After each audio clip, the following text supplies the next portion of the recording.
नमस्कार, आप देख रहे हैं SY लाइव न्यूज।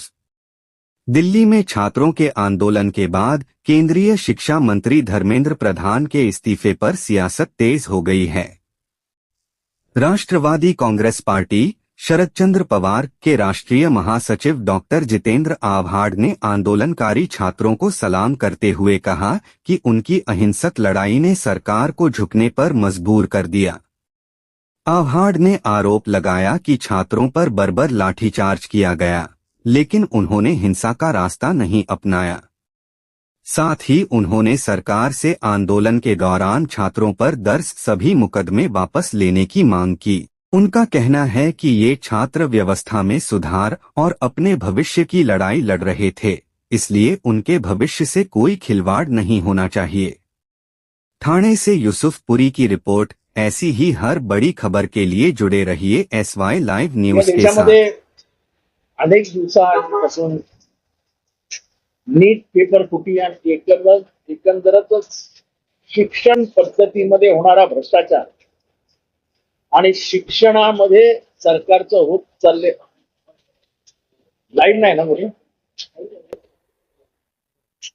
शिक्षण पद्धती आणि शिक्षणामध्ये होत असलेला भ्रष्टाचार आणि एक पिढी उद्ध्वस्त होत असतानाचं चित्र हे सगळं विचलित करणार होतं आणि त्यामुळे एक भारतभरामध्ये क्रोध, एक आक्रोश, एक राग निर्माण होत होता।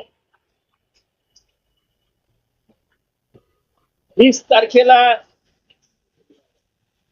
या देशातल्या युवा वर्गाने मोर्चा काढला राजीनामा मागायला, त्याच्यावर जो लाठीमार झाला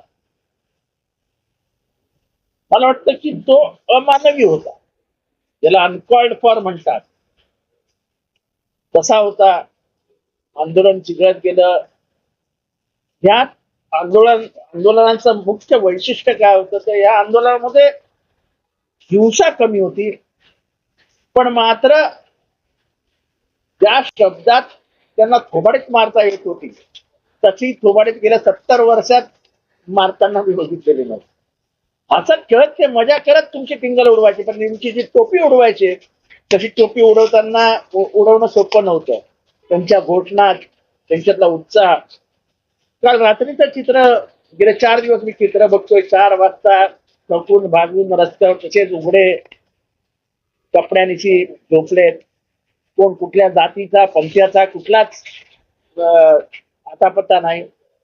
एक अनोखं आंदोलन होतं आणि अशी आंदोलनं जेव्हा पेटतात तेव्हा या देशाचा इतिहास आहे झुकावच लागतो। जसं मी सांगतो की 73 ते 75, 75 ते 77 आणि इंदिरा गांधींचा पराभव हा कुठल्या मोठ्या नेत्यांनी नंतर आले मोठे नेते, पण आधी गुजरात आणि बिहारच्या विद्यार्थ्यांनी सुरू केलेलं आंदोलन अखेरीस इंदिरा गांधींच्या पराभवाकडे घेऊन गेलं। तसंच झालं।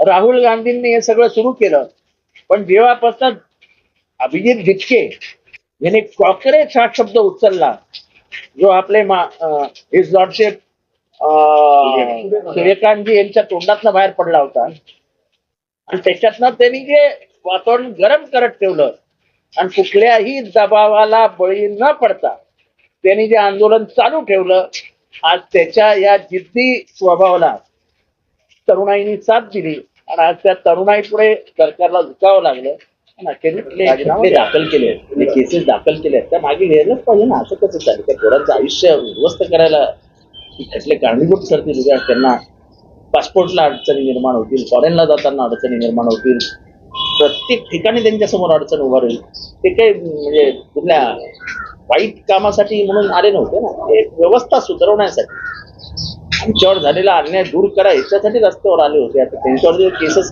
पडले असतील तर सरकार मायबाप आहे। मायबाप सरकारने आपलीच पोरं आहेत। आता म्हणालेच आहेत ना आपले मोदी साहेब, डिअर फ्रेंड्स, तर फ्रेंड्सच्या खांद्यावर हात टाकून त्याला आपलंसं करा आणि त्याचे सगळे गुन्हे माफ करून टाका। I am resigning from my post as Education Minister. It is for personal reasons. I thank everyone for the opportunity.